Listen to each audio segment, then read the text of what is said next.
إن الحمد لله نحمده ونستعينه ونستغفره ونعوذ بالله من شرور أنفسنا ومن سيئات أعمالنا من يهده الله فلا مضل له ومن يضلله فلا هادي له وأشهد أن لا إله إلا الله وأشهد أن محمدا عبده ورسوله أما بعد فأعوذ بالله من الشيطان الرجيم بسم الله الرحمن الرحيم يا أيها الذين آمنوا اتقوا الله حق تقاته ولا تموتن إلا وأنتم مسلمون وقال الله تعالى في موضع آخر قل أطيعوا الله وأطيعوا الرسول وقال الله تعالى في موضع آخر بسم الله الرحمن الرحيم ومن آياته أن خلق لكم أنفسكم لتسكنوا إليها وجعل بينكم مودة ورحمة সম্মানিত অত্র এলাকার আমার সামনে উপবিষ্ট ইসলাম দরদি মুসলিম ভাই ও বাবজি আমার, পর্দার অন্তরালে পর্দানাসীন দিনদার পরেশগার আমার মা ও ভগ্নীগণ, সমস্ত প্রশংসা স্তুতি আরাধনা হামদোসানা মহান আল্লাহ তাআলার জন্য, যে রব্বে কারিম তিনি ওয়াহদাহু লা শারীক। যে আল্লাহ সুবহানাহু ওয়া তাআলা তিনি আমাদেরকে সৃষ্টি করেছেন, তিনি আমাদের সৃষ্টিকর্তা, তিনি আমাদের রিজিকদাতা, আইনদাতা, বিধানদাতা। সে আল্লাহ তাআলার প্রশংসা করে আমরা শেষ করতে পারি না। তাই আমরা সকলে সংক্ষিপ্তে একটি ছোট্ট বাক্যের দ্বারাই সে মহান আল্লাহ সুবহানাহু ওয়া তাআলার সংক্ষিপ্ত প্রশংসা করি। আমরা সকলে বলি আলহামদুলিল্লাহ। দরুদ ও সালাম বর্ষিত হোক বিশ্বনবী মুহাম্মদুর রাসূলুল্লাহ সাল্লাল্লাহু আলাইহি ওয়াসাল্লামের উপর। আল্লাহুম্মা আমিন, আল্লাহুম্মা সাল্লি আলাইহি, আল্লাহুম্মা বারিক আলাইহি। সম্মানিত জুমা মসজিদের মুসল্লি সকল, আমি আপনাদের সম্মুখে পবিত্র কোরআনুল কারীম থেকে দুই জায়গার আয়াত তেলাওয়াত করেছি। এই আয়াতকে সম্মুখে রেখে আমরা ধারাবাহিক যে আলোচনা শুনছি, আদর্শ পরিবার উল্লেখিত বিষয়ের উপরে আজকে আমরা সপ্তম পর্ব আলোচনা করব। ওমা তৌফিকি ইল্লা বিল্লাহ, রব্বিশ রাহ লি সদরি ওয়া ইয়াসসির লি আমরি ওয়াহলুল উকদাতাম মিন লিসানি ইয়াফকাহু কওলি। সম্মানিত জুমা মসজিদের মুসল্লি সকল, আমরা আদর্শ পরিবার আলোচনা শুনছিলাম। বিগত পরপর 6 জুম্মা আমরা এই উল্লেখিত বিষয়ের উপরে আলোচনা শুনে আসছি। আমরা বিগত জুম্মায়, এর আগের জুম্মায় যে আদর্শ পরিবারের যে পয়েন্টগুলো আমরা আলোচনা করেছি, যে আদর্শ পরিবার গঠন করার জন্য একেবারে বিবাহের সূচনা থেকে নিয়ে শুরু করে আমরা পরপর আলোচনা শুনেছি। এবং গত জুম্মায় আমরা আলোচনা করেছি যে আদর্শ বিবাহের জন্য শর্ত হলো যে বিবাহে মেয়ের অভিভাবক বা ওলি হওয়া আবশ্যিক। এবং আমরা আলোচনা করেছি যে বিবাহে দুজন সাক্ষী হওয়া আবশ্যিক। আল্লাহ রাসূল সাল্লাল্লাহু আলাইহি সাল্লাম তিনি হাদিসের মধ্যে বলেছেন লা নিকাহা ইল্লা বিওয়ালিইন ওয়া শাহিদাইনি,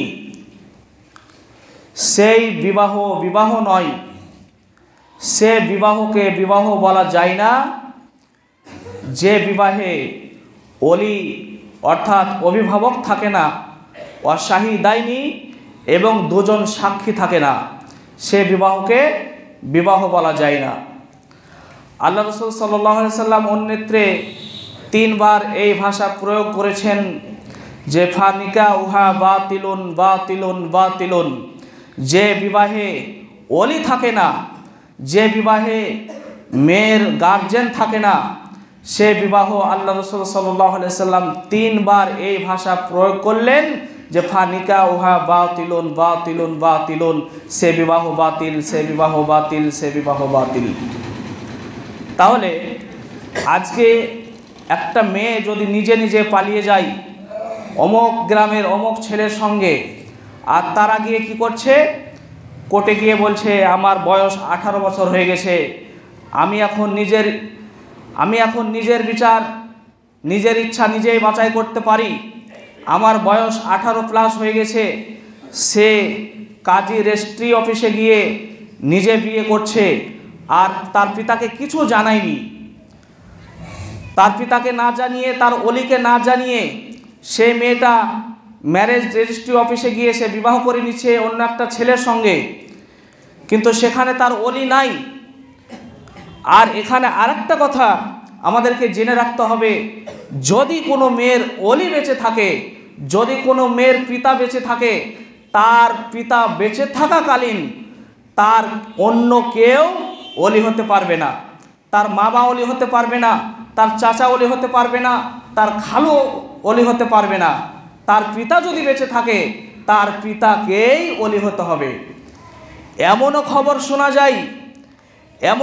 শোনা যায় যে কোনো একটা গ্রামের মেয়ে পালিয়ে বিয়ে করেছে, তার পিতা সে বিবাহ মেনে নেয়নি। সে মেয়ের পিতা বলছে সে মেয়েটা আমার মান সম্মানকে ইজ্জতকে বেছে দিয়ে সে পালিয়ে গেছে অমুক গ্রামের ছেলের সঙ্গে, এই বিবাহ আমি কখনোই মেনে নিব না। সেই মেয়ের বিবাহকে সে মেয়ের মামা অথবা খালু গিয়ে করিয়েছে। সে বলছে আমি মেয়ের ওলি, তার মামা হোক বা খালু হোক, সে গিয়ে বলছে যে আমি হলাম এই মেয়ের অভিভাবক বা ওলি, অথচ সেই মেয়ের অভিভাবক তার পিতা এখনো বেঁচে আছে। আল্লাহ রাসূল সাল্লাল্লাহু আলাইহি সাল্লাম বলছেন ফানিকাহুহা বাতিলুন বাতিলুন বাতিলুন, কোনো মেয়ের যদি পিতা বেঁচে থাকে আর পিতা বেঁচে থাকাকালীন যদি তার মামা বা তার খালু বা তার চাচা গিয়ে যদি বিবাহ দেয়, তাহলে সে বিবাহ বাতিল, কারণ তার মেয়ের পিতাকেই ওলি হতে হবে। মেয়ের পিতা যদি মারা যায় চাচা হবে, চাচা যদি মারা যায় মামা হবে, মামা যদি মারা যায় খালু হবে, এরকম করে যার যতটা রক্তের সম্পর্ক, আত্মীয়তার সম্পর্ক, সে ব্যক্তি সে মেয়ের ওলি হবে। সম্মানিত উপস্থিতি, তাই বলছিলাম যে বিবাহের জন্য সব থেকে গুরুত্বপূর্ণ শর্ত হলো যে ওলি মেয়ের পক্ষ থেকে ওলি হতে হবে, আর ছেলের পক্ষ থেকে ছেলে নিজেই তার বিবাহ করতে পারে। কিন্তু মেয়ের জন্য ওলি হওয়া কি আবশ্যিক? আল্লাহ রাসূল সাল্লাল্লাহু আলাইহি সাল্লাম সেই কথাই হাদিসের মধ্যে বলছেন লা নিকাহা ইল্লা বিওয়ালি, যে বিবাহে ওলি থাকে না, অভিভাবক থাকে না, সে বিবাহকে বিবাহ বলা যায় না। সম্মানিত উপস্থিতি, আপনার গ্রামের আপনি খোঁজ করে দেখুন যে অমুকের মেয়ে আজ থেকে 10 বছর আগে পালিয়ে বিবাহ করেছে, তার পিতা এখনো পর্যন্ত তাকে মেনে নেয়নি। সেই বিবাহে যদি সেই মেয়ের পিতার সম্মতি এখনো পর্যন্ত না থেকে থাকে, আর তারা যদি 10 বছর ঘর সংসার করে থাকে, 10 বছর হলে তাদের জেনার সম্পর্ক, কারণ আল্লাহ রাসূল সাল্লাল্লাহু আলাইহি সাল্লাম বলছেন সে বিবাহ নয়, সে বিবাহ হলো বাতিল বিবাহ।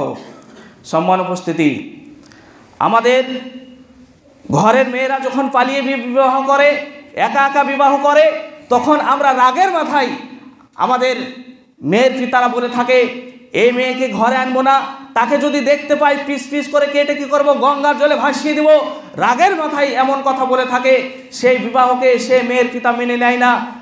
আপনি যদি আপনার মেয়ের সেই বিবাহকে মেনে না নিয়েছেন, তাহলে আপনার মেয়ে যতদিন আপনার এসে ছেলের সঙ্গে ঘর সংসার করবে, সে জেনার সম্পর্ক করবে। সম্মানিত উপস্থিতি, শরীয়ত যতটা কঠিন, কিন্তু আমরা যদি শরীয়ত মেনে চলি তাহলে শরীয়তকে ততটাই সহজ মনে হবে। সম্মানিত উপস্থিতি, বিবাহের জন্য গুরুত্বপূর্ণ শর্ত হলো যে মেয়ের ওলি বা মেয়ের অভিভাবক থাকা আবশ্যিক, থাকতেই হবে। সম্মানিত উপস্থিতি, এখানে আর একটা কথা আমরা বলি যে কোনো মেয়ের বিবাহে কোনো মেয়ে ওলি হতে পারে না। কোনো মেয়ের বিবাহে কোনো মেয়ে মহিলা সে নিজে ওলি হতে পারে না। দেখা যাচ্ছে যে মেয়ের পিতা মারা গিয়েছে, কিন্তু মেয়ের মা বলছে আমি হলাম আমার মেয়ের ওলি। না, আল্লাহ সুবহানাহু ওয়া তাআলা তিনি বলেছেন যে আর রিজালু কাওয়ামুনা আলান নিসা, পুরুষেরা হলো নারীদের উপরে তারা নেতৃত্ব দিবে। নারীরা কখনো অভিভাবক হতে পারে না, নারীরা কখনো অভিভাবক হতে পারে না। নারীদের উপরে পুরুষেরা অভিভাবক হবে। তাই কোনো মেয়ের জন্য কোনো মেয়ে নিজে নিজে বিবাহ করতে পারবে না, আর কোনো মেয়ের ওলি হয়ে তার বিবাহ দিতে পারবে না। সম্মানিত উপস্থিতি, তাই এখান থেকে আমরা যেটা জানলাম যে বিবাহের জন্য গুরুত্বপূর্ণ যেটা শর্ত সেটা হলো ওলি এবং দুজন সাক্ষী। আমরা গত জুম্মায় আলোচনা করেছি যে বিবাহের ওলি এতটা গুরুত্বপূর্ণ। আমরা যখন মসজিদের ভিতরে বা কোনো বিয়ের বাড়িতে যখন বিয়ে পড়াচ্ছি, মেয়ের পিতা সে ঘুরে বেড়াচ্ছে, ব্যস্ত হয়ে আছে, আর আমরা লেখালেখি করছি কাবিননামাতে। মেয়ের পিতাকে না জানিয়ে আমরা ইমাম সাহেবকে বলি ইমাম সাহেব বিয়ে পড়িয়ে দেন। ইমাম সাহেব বলছে ওলি কই, মেয়ের অভিভাবক কোথায়? তখন বলছে যে না, মেয়ের পিতা ওইদিকে ব্যস্ত আছে, কাজে ব্যস্ত আছে, আপনি বিবাহ পড়িয়ে দেন। আরে আমি মেয়ের বিবাহ পড়াবো কেন? যেখানে আল্লাহ রসুল বলছেন যে মেয়ের অভিভাবক যদি উপস্থিত না থাকে তাহলে সে বিবাহ বাতিল। অবশ্যই সেই জায়গায় মেয়ের পিতাকে উপস্থিত থাকতে হবে, মেয়ের পিতার হাতে মোহরানা তাকে দিতে হবে, তাকে বলতে হবে যে আব্দুর রহমান ভাই বা আব্দুর রহিম ভাই, আপনার মেয়ের এটা হলো মোহরানা, আমরা এইটা 4 আনা সোনা 5 আনা সোনা আপনার মেয়ের জন্য আমরা কি করেছি, আমরা এনেছি। মেয়ের পিতা কি করবে, সে মোহরানাটা নিয়ে তার মেয়ের কাছে গিয়ে বলবে মা, অমুক গ্রামের ছেলের সঙ্গে তোমার বিবাহ ঠিক করেছি, সেই ছেলে তোমাকে বিবাহ করতে এসেছে, এই দেখো তোমার এটা মোহরানা, তুমি এই বিবাহে রাজি হয়ে যাও। মেয়ে কি করবে, সে মেয়েটা তার পিতাকে বলবে, সরাসরি বলবে বা আমি রাজি আছি। আল্লাহ রসুল সাল্লাল্লাহু আলাইহি সাল্লামের হাদিসের মধ্যে সাহাবীরা বলছেন ইয়া রাসূলুল্লাহ, কুমারী মেয়েরা তো অত্যন্ত লজ্জাশীল, তাদের অনুমতি আমরা কিভাবে বুঝবো? তখন আল্লাহ রসুল সাল্লাল্লাহু আলাইহি সাল্লাম বলছেন উসকুতা, তাদের নিশ্চুপ থাকাটাই হলো তাদের অনুমতি। অনেক সময় মেয়েরা লজ্জায় কিছু বলতে পারে না, পিতাই সে স্বয়ং বলছে যে তোমার আমি বিবাহের জন্য আমি অনুমতি নিতে এসেছি। সে মেয়েটা যদি নিশ্চুপ থাকে বা মুচকি হাসি দেয়, আল্লাহ রসুল সাল্লাল্লাহু আলাইহি সাল্লাম বলছেন সেখানে সে মেয়ের পিতাকে বুঝে নিতে হবে যে তার মেয়ে এই বিবাহে রাজি আছে।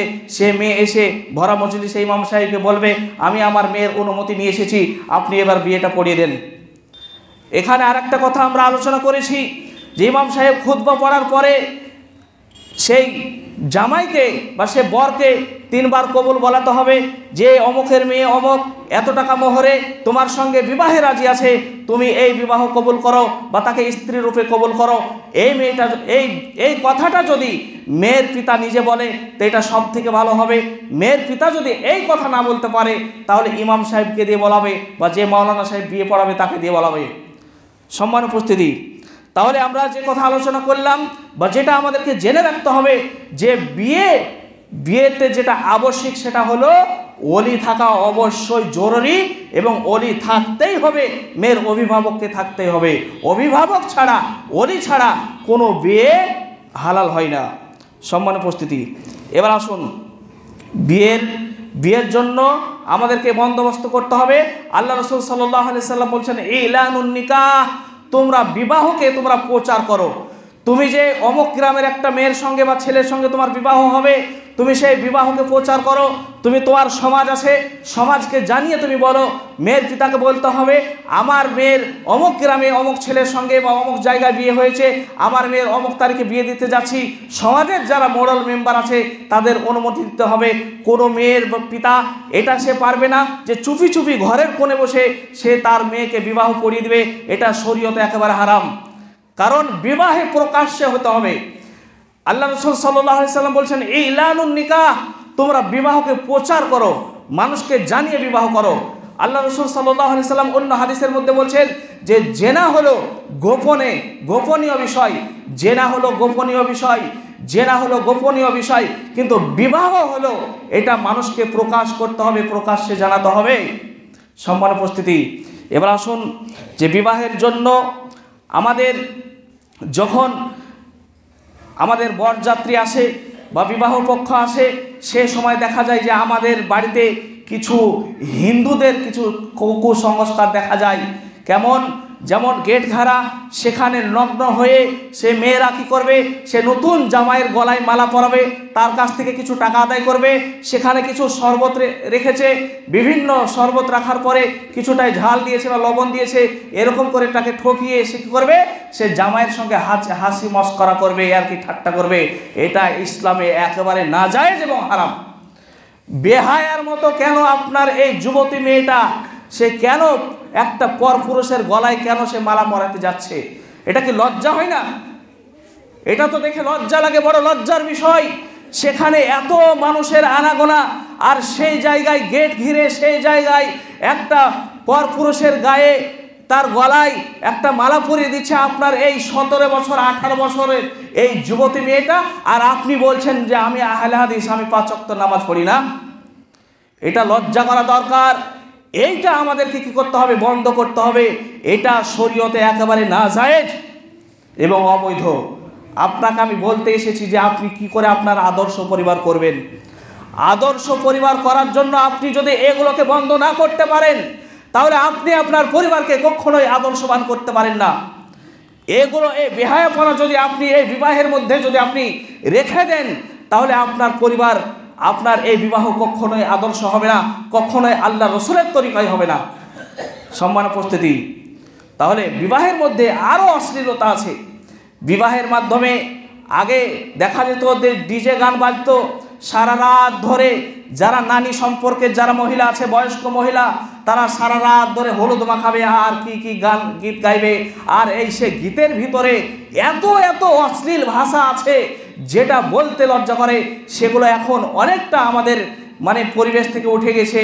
এক সময় সেই সব ছিল যে মেয়েরা এক জায়গায় বসে ঘরের ভেতরে তাকে নিয়ে বিভিন্ন আর কি ঠাট্টা করবে, নাতি সম্পর্কে নাতনি সম্পর্কে তাকে নিয়ে এইসব গীত গাইবে। এগুলো শরীয়তে একেবারে নাজায়েজ এবং অবৈধ। এগুলো যদি আপনি বন্ধ না করতে পারেন, তাহলে আপনি আপনার পরিবারকে, আপনি আপনার আহালকে কখনোই আদর্শবান করে গড়ে তুলতে পারেন না। সম্মানিত উপস্থিতি, সহি পদ্ধতিতে বিবাহ হয়ে গেল। বিয়ের পরে যেটা দেখা যায় যে সেই জায়গায় একটা উঠোনে বা একটা জায়গায় একটা টেবিলের ব্যবস্থা করে সেখানে জামাইকে এবং বউকে বসিয়ে দেওয়া হয়। সামনে বিভিন্ন রকমের ফল থাকে, মিষ্টি থাকে। সেখানে যত মানুষকে নিমন্ত্রণ করা হয়েছে সকলে আসে। আসার পরে কি করে, সেখানে ক্ষীর রাখা আছে, পায়েস রাখা আছে, সেখানে মিষ্টি রাখা আছে, ফল রাখা আছে, 1 চামচ করে দেয়। আর সেখানে একটা জায়গা রাখা আছে টাকা নেওয়ার জন্য। সেই জায়গায় আপনি যে ফকিরি একটা সিস্টেম আপনি ওখানে চালু করে রেখেছেন, এইটা আপনাকে বন্ধ করতে হবে। আপনি আপনার স্ত্রীকে কেন আপনি দেখাতে গেলেন? আপনার ভিতরে কি আত্মমর্যাদা নাই? আপনার ভিতরে কি গায়রত নাই? আপনি কেন এখানে দায়ুষের মতো এই কাজ কেন করতে গেলেন? ভরা মজলিসে আপনি এতগুলো মানুষকে আপনি দাওয়াত করেছেন, আর সেই জায়গায় একটা টেবিল চেয়ার বসিয়ে সেখানে কিছু খাবার রেখে, ফল ফ্রুট রেখে একটা বেগানা পুরুষ এসে আপনার স্ত্রীর মুখে ফল তুলে দিচ্ছে, আপনার স্ত্রীর মুখে কি করছে, মিষ্টি তুলে দিচ্ছে। অনেক সময় দেখা যায় যে মিষ্টিটা তাকে না দিয়ে সে নিজের মুখে ভরে নেয়, ঠকায়। তো এগুলো যদি আপনি না বন্ধ করতে পারেন, এগুলো এক সময় ছিল অনেকটা, এগুলো আমাদের সমাজ থেকে উঠে গেছে। এই সব জিনিস যেগুলো বিধর্মীদের যেগুলো কৃষ্টি কালচার আছে, সেগুলো যদি আপনি আপনার বিবাহের মধ্য থেকে না উঠাতে পারেন, আপনি আপনার পরিবারকে কখনোই আদর্শবান করে গড়ে তুলতে পারেন না। সম্মান উপস্থিতি, সহি পদ্ধতিতে বিবাহ হয়ে গেল। বিবাহ হয়ে যাওয়ার পরে বউ চলে গেল শ্বশুর বাড়িতে। এবার বাসর রাতের কি করতে হবে? বন্দোবস্ত করতে হবে। আম্মা জান আয়েশা সিদ্দিকা রাদিয়াল্লাহু আনহা তিনি বলছেন, আমার বয়স যখন 6 বছর, আমি আমার বান্ধবীদের সঙ্গে খেলা করছিলাম, আমার গায়ে ধুলো বালু লেগেছিল।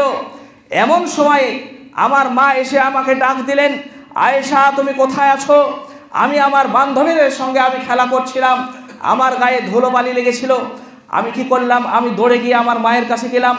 আমার মা আমার গা থেকে সমস্ত ধুলোবালি নোংরা সব পরিষ্কার করে দিয়ে আমাকে একটা কক্ষে নিয়ে যাওয়া হলো। সেখানে দেখি যে কিছু আনসারীদের মহিলা রয়েছে। সে আনসারীদের মহিলারা আমাকে সুন্দর করে সাজালো। সাজানোর পরে কি করলো, তারা একটি কক্ষে নিয়ে গেল। দেখি সেই কক্ষে আল্লাহ রসুল উপস্থিত আছেন। আমি আয়েশা সিদ্দিকা রাদিয়াল্লাহু আনহা আল্লাহ রসুলকে সামনাসামনি কোনোদিন এত কাছে থেকে দেখিনি। আয়েশা সিদ্দিকা বলছেন যে আল্লাহ রসুলকে এত কাছে দেখতে পেয়ে আমি অত্যন্ত লজ্জায় আমি কি করলাম, আমি আমার মাথাকে নিচু করে নিলাম। সঙ্গে ছিলেন আসমা রাদিয়াল্লাহু আনহা। হযরত আসমা রাদিয়াল্লাহু আনহা তিনি আমাকে ধরে একটা ধমক দিয়ে বললেন, আয়েশা এই নাও দুধের গ্লাস, এই দুধের গ্লাস নিয়ে তুমি নিজে পান করো, তুমি আল্লাহ রসুলকে দাও। আমি আল্লাহ রসুলকে কাছে পেয়ে অত্যন্ত লজ্জায় আমি লজ্জিত হয়ে গেলাম। এই হাদিস প্রমাণিত করে যে বাসর ঘরের জন্য সুন্দর বন্দোবস্ত করতে হবে, সেখানে মিঠাই খাবারের ব্যবস্থা করতে হবে, এটা সুন্নাহ। যেটা আমরা অনেক যুবক ভাইয়েরা আমরা জানি না যে বাসর ঘরে মিঠাইয়ের ব্যবস্থা করতে হবে, দুধের ব্যবস্থা করতে হবে, মিষ্টি জাতীয় খাবারের ব্যবস্থা করতে হবে।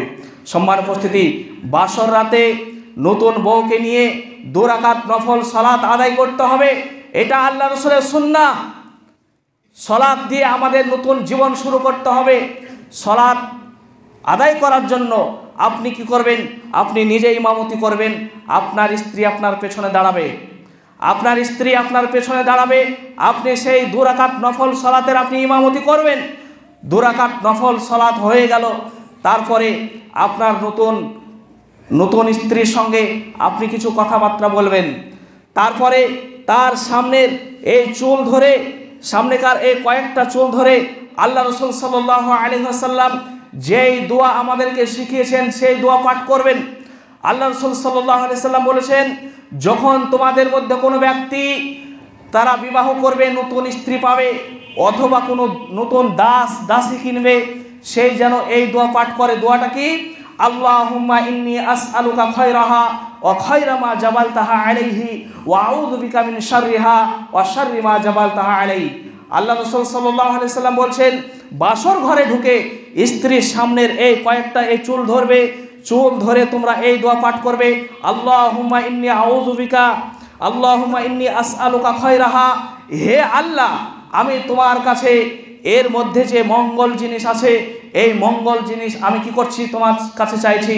ওয়া আউযু বিকা মিন শাররিহা ওয়া শাররি মা জাবালতাহা আলাইহি, এবং এর মধ্যে যে অনির্দিষ্ট এবং এর মধ্যে যেগুলো খারাপ আছে, অমঙ্গল সেগুলো থেকে আমি কি করছি, তোমার কাছে আশ্রয় প্রার্থনা করছি। এই দোয়া স্ত্রীর মাথায় হাত রেখে পড়তে হবে, তবেই আপনি আপনার পরিবারকে আদর্শবান করতে পারবেন। আমি যদি জিজ্ঞাসা করি যে কয়জন এই দোয়া পড়েছিলেন, আজ থেকে তো 10 বছর 15 বছর নিজের স্ত্রীকে নিয়ে আপনি ঘর সংসার করছেন, কিন্তু আপনি কি কোনোদিন জানার চেষ্টা করেছেন যে বাসর ঘরে স্ত্রীর মাথায় হাত রেখে এই দোয়া পড়তে হবে? এই দোয়া পড়বেন। যুবক ভাইয়েরা যারা এখনও আপনারা বিবাহ করেননি, বিবাহ করার জন্য আপনারা প্রস্তুতি গ্রহণ করছেন, এটা জেনে রাখুন যে নতুন স্ত্রীর মাথায় হাত রেখে এই দোয়া পড়তে হবে। দোয়াটা যদি মুখস্থ না থাকে আমাকে বলবেন, আমি লিখে দেব, অথবা যে কোনো দোয়ার বইয়ে পেয়ে যাবেন। সম্মানিত উপস্থিতি, এরপরে আমাদেরকে পরিবার পরিকল্পনা করতে হবে। স্বামী স্ত্রীর মিলনের যে দোয়া আছে সেই দোয়া আমাদেরকে পাঠ করতে হবে। সেই দোয়া যদি আমরা না পাঠ করি, আল্লাহ রাসূল সাল্লাল্লাহু আলাইহি সাল্লাম বলছেন শয়তান তোমার সঙ্গে অংশগ্রহণ করবে। সে দোয়াটা কি? আল্লাহ রাসূল সাল্লাল্লাহু আলাইহি সাল্লাম বলছেন, যখন তোমাদের মধ্যে কোনো ব্যক্তি তার স্ত্রীর কাছে আসার জন্য সে প্রস্তুতি গ্রহণ করে, সেই যেন এই দোয়া পাঠ করে, আল্লাহুম্মা জান্নিবাশ শাইতানা ওয়া জান্নিবিশ শাইতানা মা রাযাকতানা, আল্লাহুম্মা জান্নিবাশ শাইতানা ওয়া জান্নিবিশ শাইতানা মা রাযাকতানা। সে যেন বলে, হে আল্লাহ আমি তোমার কাছে এর মধ্যে যেগুলো শয়তানি কাজ আছে তা থেকে আমি তোমার কাছে পরিত্রাণ চাইছি। এই দোয়া আজ থেকে আমরা হয়তো 20 বছর 25 বছর ঘর সংসার করি, অনেক মুরব্বী জানে না যে স্ত্রী সহবাসের দোয়া আছে, মিলনের দোয়া আছে, অনেকে জানে না। কিন্তু এই দোয়া আপনি পড়েননি, আপনার পরিবার কি করে আদর্শবান হবে?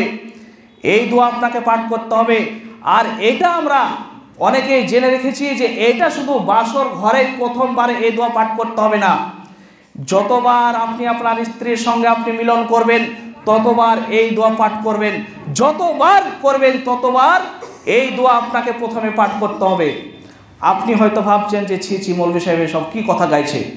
আল্লাহ রাসূল সাল্লাল্লাহু আলাইহি সাল্লাম হাদিসের মধ্যে বলেছেন, হাদিস বর্ণনা করছেন আবু হুরায়রা রাদিয়াল্লাহু আনহু, তিনি বলছেন ওয়ান আবি হুরায়রা রাদিয়াল্লাহু আনহু قال قال رسول الله صلى الله عليه وسلم ان الله لا يستحي من الحق ثلاث مرات।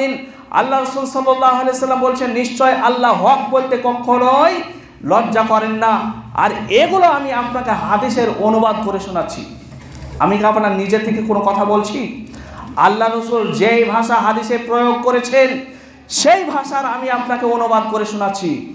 আপনি যদি ভাবেন যে মৌলভী সাহেব কি খারাপ কথা বলছে, তাহলে আল্লাহ রাসূল কি খারাপ কথা বলেছেন?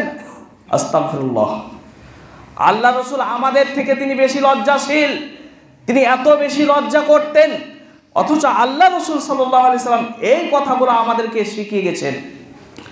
ইহুদিরা, একটা কথা আপনাকে জানিয়ে রাখি, ইহুদিরা হযরত উমারকে দেখে তারা ইয়ার্কি ঠাট্টা করছে। হযরত উমারকে বলছেন, উমার, তোমাদের নবী নাকি তোমাদেরকে এই পেশাব পায়খানা করার ব্যাপারে আদব শিখায়, স্ত্রী সহবাসের ব্যাপারে আদব শিখায়, ছি ছি ছি, তোমাদের নবীকে এই কথা বলে?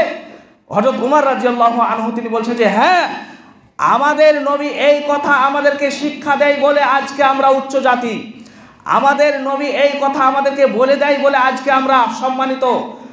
আমরা ছিলাম জাহিলিয়াতের যুগে একেবারে বর্বর, আমরা ছিলাম একেবারে নিচু, আমরা ছিলাম অশিক্ষিত মূর্খ। এই কথাগুলো আল্লাহ রাসূল আমাদেরকে শিখিয়ে দিয়েছেন বলে আজকে আমরা আ'আজ্জানাল্লাহু বিল ইসলাম, ইসলামের দৌলতে আজকে আমরা সম্মান পেয়েছি। সম্মান উপস্থিতি, আর কয়েকটি কথা বলে খুতবা শেষ করে দেব ইনশাআল্লাহ।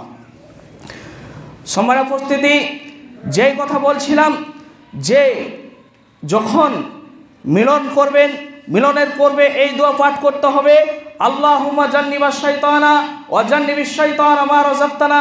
এই দোয়া পাঠ করতে হবে। এখানে আমাদেরকে একটা জিনিস জেনে রাখা দরকার, যেটা আমার বলতেও লজ্জা হয়, কিন্তু তবুও বলছি যেহেতু আল্লাহ রাসূল তিনি হাদিসে এই কথা বলেছেন। হাদিস শুনুন, ওয়ান ইবনে খুজাইমা রাদিয়াল্লাহু আনহু قال قال رسول الله صلى الله عليه وسلم। খুজাইমা রাদিয়াল্লাহু আনহু তিনি বলছেন, রাসূল সাল্লাল্লাহু আলাইহি ওয়াসাল্লাম বলেছেন, ইন্নাল্লাহা লা ইস্তাহি মিনাল হক, নিশ্চয় আল্লাহ হক বলতে তিনি লজ্জা করেন না। সালাসা মাররাতিন, আল্লাহ রাসূল তিনবার এই কথা রিপিট করলেন, নিশ্চয় আল্লাহ হক বলতে লজ্জা করেন না, নিশ্চয় আল্লাহ হক বলতে লজ্জা করেন না, নিশ্চয় আল্লাহ হক বলতে লজ্জা করেন না। তিনবার আল্লাহ রাসূল এই কথা রিপিট করার পরে বলছেন, লা তাতুন নিসা আফি আদবারিহিন্না, এই পুরুষের দল তোমরা শুনে রাখো, তোমরা কখনোই তোমরা মিলনকালে তোমরা তোমাদের স্ত্রীর তোমরা মলদার ব্যবহার করবে না। সম্মান উপস্থিতি, আমি ইশারা ইঙ্গিতে বলছি, আপনারা বিবেকমান মানুষ, আপনাদেরকে বুঝে নিতে হবে। হাদিসটি এসছে তিরমিজি 122 নম্বর হাদিস এবং ইবনে মাজাহ এসছে 1924 নম্বর হাদিস। আবু হুরায়রা রাদিয়াল্লাহু আনহু তিনি বলছেন, লা ইয়ানজুরুল্লাহু ইলা ইয়াউমিল কিয়ামাহ, আল্লাহ তাআলা কিয়ামতের দিন সেই ব্যক্তির দিকে তাকাবেন না, আল্লাহ তাআলা কিয়ামতের দিন সেই ব্যক্তির দিকে তাকাবেন না, মান জামা ইমরাতাহু ফি দুবুরিহা, যে ব্যক্তি তার স্ত্রীর মলদারে কি করে, মিলন করে, আল্লাহ তাআলা তার দিকে কিয়ামতের দিন তাকাবেন না। আবু হুরায়রা রাদিয়াল্লাহু আনহু তিনি বলছেন, আনিন নবী সাল্লাল্লাহু আলাইহি সাল্লাম, রাসূল সাল্লাল্লাহু আলাইহি ওয়াসাল্লাম বলেছেন, মান আতা হাইজান আও ইমরাতান ফি দুবুরিহা, যে ব্যক্তি তার স্ত্রীর মাসিক চলা অবস্থায় সহবাস করবে, যে ব্যক্তি তার স্ত্রীর মলদারে সহবাস করবে, আও কাহিনান, এবং যে ব্যক্তি কোনো গণকের কাছে যাবে তার ভাগ্য পরীক্ষা করার জন্য, ফাকাদ কাফারা বিমা উনজিলা আলা মুহাম্মদ, সেই ব্যক্তি মুহাম্মদের উপরে যা কিছু অবতীর্ণ হয়েছে সেগুলোকে সে ব্যক্তি মিথ্যা মনে করলো, অর্থাৎ মুহাম্মদের উপরে সে ব্যক্তি কুফরি করলো। নাউযুবিল্লাহ মিন যালিক। তাহলে এই সব জঘন্য কাজ থেকে আমাদেরকে বেঁচে থাকতে হবে। সূরা বাকারার মধ্যে এসেছে, ওয়ায়াসআলুনাকা আনিল মাহিজ, হে আল্লাহ রাসূল, কাফেরেরা বেদিনেরা আপনাকে জিজ্ঞাসা করছে যে মাসিক ঋতু কি। এটা কোরআনের আয়াত। কাফেরেরা বেদিনেরা আপনাকে জিজ্ঞাসা করছে, ওয়াসআলুনাকা আনিল মাহিজ, কাফেরেরা আপনাকে জিজ্ঞাসা করছে যে মাসিক ঋতু কি, আপনি বলে দেন কুল হুয়া আযা, এটা হলো মেয়েদের অত্যন্ত কষ্টকর। ফাতাজিলুন নিসা আফিল মাহিজ, তাদের এই মাসিক চলা অবস্থায় তোমরা তাদের কাছে যাবে না, অতএব তাদের সঙ্গে সহবাস করবে না।